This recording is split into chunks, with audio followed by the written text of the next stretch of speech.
Hello बच्चों, आज हम आपकी हिंदी की बुक का पार्ट 3 जिसका शीर्षक है खिलौने वाला पढ़ेंगे। बच्चों, यह एक कविता है। तो चलो बच्चों, अपनी कविता शुरू करते हैं और ये कविता मेरे साथ साथ आपको भी दोहरानी है। वह देखो माँ, आज खिलौने वाला फिर से आया है। कई तरह के सुंदर सुंदर नए खिलौने लाया है।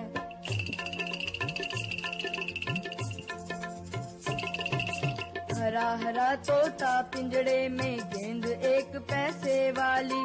छोटी सी मोटर गाड़ी है, सर सर सर चलने वाली।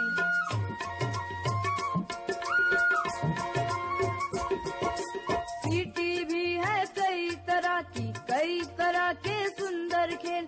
चाबी भर देने से बक बक करती चलने वाली रेल।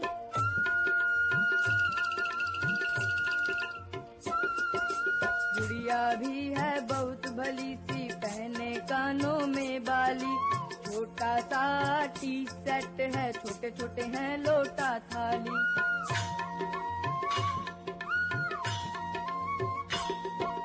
छोटे छोटे धनुष बाण है छोटी छोटी तलवार। नए खिलौने ले लो भैया, जोर जोर वह रहा पुकार।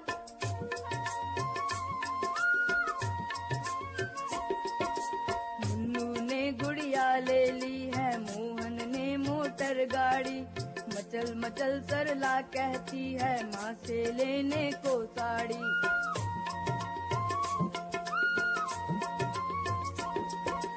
कभी खिलौने वाला भी माँ क्या साड़ी ले आता है। साड़ी तो वह कपड़े वाला कभी कभी दे जाता है।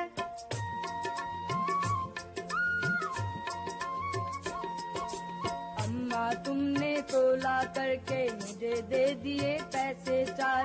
कौन खिलौना लेता हूँ मैं, तुम भी मन में करो विचार।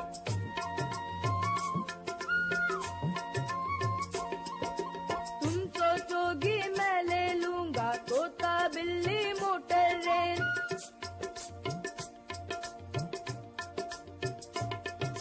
पर माया मैं कभी न लूंगा, यह तो है बच्चों के खेल।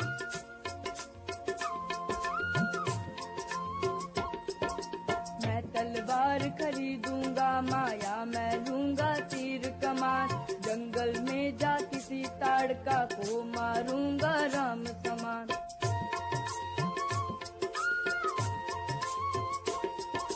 तप्ती यज्ञ करेंगे असुरों को मैं मार भगाऊंगा।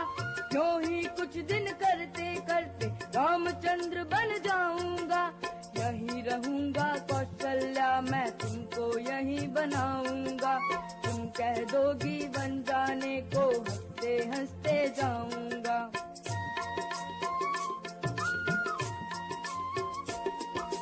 पर माँ बिना तुम्हारे वन में मैं कैसे रह पाऊंगा। दिन भर घूमूंगा जंगल में, लौट कहाँ पर आऊंगा। किससे लूंगा पैसे, रूठूंगा तो कौन मना लेगा। कौन प्यार से बिठा गोद में, मन चाही चीजें देगा। तो बच्चों, ये तो थी हमारी कविता। इस कविता में हमने एक खिलौने वाले के बारे में पढ़ा जो कई तरह के सुंदर सुंदर खिलौने लाया है। इन खिलौनों में एक मोटर गाड़ी है, हरा हरा तोता पिंजरे में है, गेंद है, कई तरह की सीटी है, चाबी भर देने से जो चलती है रेल वो है, गुड़िया है, छोटे छोटे खिलौने हैं जैसे धनुष बाण, तलवार, और वह जोर जोर से पुकार रहा है कि आओ मेरे खिलौने ले लो। मुन्नू ने गुड़िया ले ली, मोहन ने गाड़ी ले ली। अब वो बच्चा पूछता है कि माँ, क्या खिलौने वाला साड़ी भी लेके आता है? लेकिन बेटा, साड़ी खिलौने वाला थोड़ी ना बेचता है, वो तो कपड़े वाला बेचता है। अब उसकी अम्मा ने उसे 4 पैसे लाकर दे दिए और कहा जो मर्जी खिलौना ले लो। लेकिन वो बच्चा समझदार था, उसने ना तोता लिया, ना बिल्ली ली, ना मोटर रेलगाड़ी ली, कुछ नहीं लिया। उसने कहा मुझे तो तलवार चाहिए, या मैं तीर कमान लूंगा। तीर कमान किसके पास होते थे? राम के पास। राम कौन थे बेटा? रामलीला देखने जाते हो ना, रावण दहन देखने जाते हो दशहरे वाले दिन। तो उस रावण को किसने मारा था? श्री राम ने। तो जैसे श्री राम ने असुरों को मारा था, वैसे ही मैं भी राक्षसों को मार दूंगा और ऐसे ही मैं श्री रामचंद्र बन जाऊंगा। और माँ, मैं तुमको कौशल्या बनाऊंगा। कौशल्या कौन थी? श्री राम जी की माँ। फिर मैं वन चला जाऊंगा, लेकिन माँ मैं वन में तुम्हारे बिना कैसे रह पाऊंगा? अब वो बच्चा कहता है मैं वन में अकेला रहूंगा, अगर मैं रूठूंगा तो कौन मुझे मनाएगा, कौन मुझे पैसे देगा, कौन मुझे प्यार से अपनी गोद में बिठा लेगा? तो बच्चों, ये थी हमारी कविता। और ये कविता किसने लिखी है? सुभद्रा कुमारी चौहान जी ने। तो चलो बच्चों, अब हम इस कविता के प्रश्न उत्तर हल करते हैं। जो आपने इस लेसन में पढ़ा है, उसी के अकॉर्डिंग आपको आंसर भी करने हैं और इन आंसर्स को अपनी कॉपी में नोट करना है। इसके लिए आप वीडियो पॉज कर सकते हैं और प्रश्न उत्तर अपनी कॉपी में उतार सकते हैं।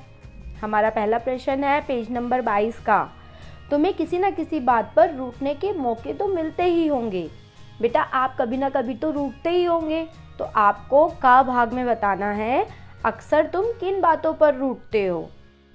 तो इसका आंसर हुआ का वाले का, जब मुझे अपनी मनपसंद वस्तुएं नहीं मिलती तब मैं रूठ जाती हूँ। आप भी तो ऐसे ही रूठते होगे जब आपको कोई मनपसंद चीज़ नहीं मिलती अपनी। तो हमारा खा भाग, माँ के अलावा घर में और कौन कौन है जो तुम्हें मनाते हैं? कौन कौन मनाता है तुम्हें? दादा, दादी, भाई, बहन, इनमें से जो भी तुम्हें मनाता है उनका नाम लिखो। जैसे देखो, खा वाले का उत्तर मैंने लिखा हुआ है। कई त्योहार ऐसे हैं जो बुराई पर अच्छाई की जीत के लिए माने जाते हैं। तो ऐसे त्योहारों के बारे में और उनसे जुड़ी कहानियों के बारे में हमें कक्षा में सुनाना है। तो बेटा, अब कक्षा तो आप जा नहीं पा रहे, तो आप घर में अपने बड़ों को ये कहानी सुनाओ। जैसे दशहरा, होली। दशहरा में राम की जीत व होली में होलिका दहन की कहानी है। देखो बच्चों, आपको स्क्रीन पर दशहरा की कहानी दी गई है, ऐसे ही होली की कहानी भी दी गई है। आपको जो पसंद आए उसे याद करके अपने मम्मी पापा को सुनाओ। अगला क्वेश्चन है, तुमने रामलीला के जरिए या फिर किसी कहानी के जरिए रामचंद्र जी के बारे में सुना होगा, तो उनके बारे में बताना है अच्छी बातें। नीचे आंसर दे रखा है। जैसे रामचंद्र जी एक आज्ञाकारी पुत्र थे, वे धर्म के मार्ग पर चलते थे, वो बड़ों का आदर करते थे और सत्यम और हमेशा सच बोलते थे। वे अपने वचन के पक्के थे और सबके सच्चे मित्र थे। वे वीर और साहसी थे। इन सारी चीज़ों को हमें अपने अंदर भी लेना चाहिए। हमें कभी झूठ नहीं बोलना चाहिए। श्री रामचंद्र जी की तरह हमें अपने बड़ों का आदर करना चाहिए और हमें अपने मित्रों की सहायता करनी चाहिए। नेक्स्ट क्वेश्चन है, नीचे दिए गए भाव कविता की जिन पंक्तियों में आए हैं उन्हें छांटो। नीचे का खा गा घा करके आपको कुछ लाइंस दी गई है, आपको अपनी बुक में छांटना है। ये लाइन कविता की कौन सी लाइन से मिलती है? बेटा, खुद ढूंढने की कोशिश करो कि ये जो का खा गा घा की लाइनें हैं, ये हमारी कविता की कौन सी लाइनों से मिलती जुलती है और उन लाइनों को इसके आगे लिखना है। जैसे देखो, मैंने लिखा हुआ है। इनके आंसर आपको सामने दिए गए हैं, दिख रहे हैं। का वाले का आंसर है, कभी खिलौने वाला भी माँ क्या साड़ी ले आता है। इस लाइन का मतलब क्या था कि खिलौने वाला साड़ी नहीं बेचता। नेक्स्ट है खा वाला, खिलौने वाला बच्चों को खिलौने लेने के लिए आवाजें लगा रहा है। कविता में कौन सी लाइन सही वाली लाइन का पता चलता है?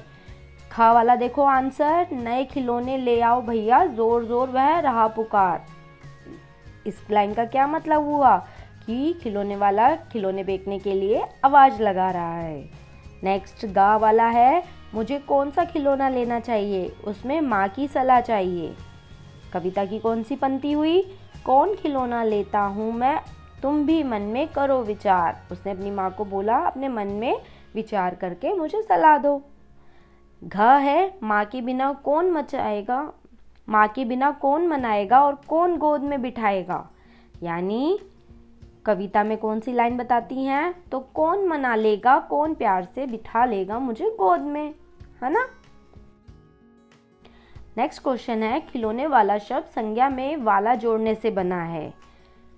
आपने संज्ञा, सर्वनाम, विशेषण, क्रिया विशेषण, क्रिया पढ़ी है ना बेटा।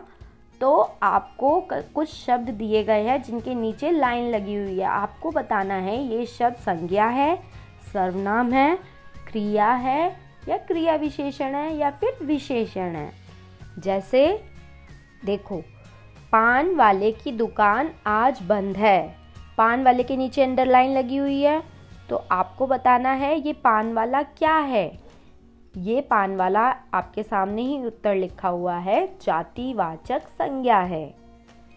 नेक्स्ट है, मेरी दिल्ली वाली मौसी बस कंडक्टर है। तो दिल्ली वाली क्या हुआ, दिल्ली वाली हुआ व्यक्तिवाचक संज्ञा। महमूद 5 बजे वाली बस से आएगा। 5 बजे वाली बस मतलब विशेषण। नंदू को बोलने वाली गुड़िया चाहिए, बोलने वाली क्रिया है। दाढ़ी वाला आदमी कहाँ है, दाढ़ी वाला मतलब संज्ञा, एक संज्ञा शब्द है दाढ़ी वाला।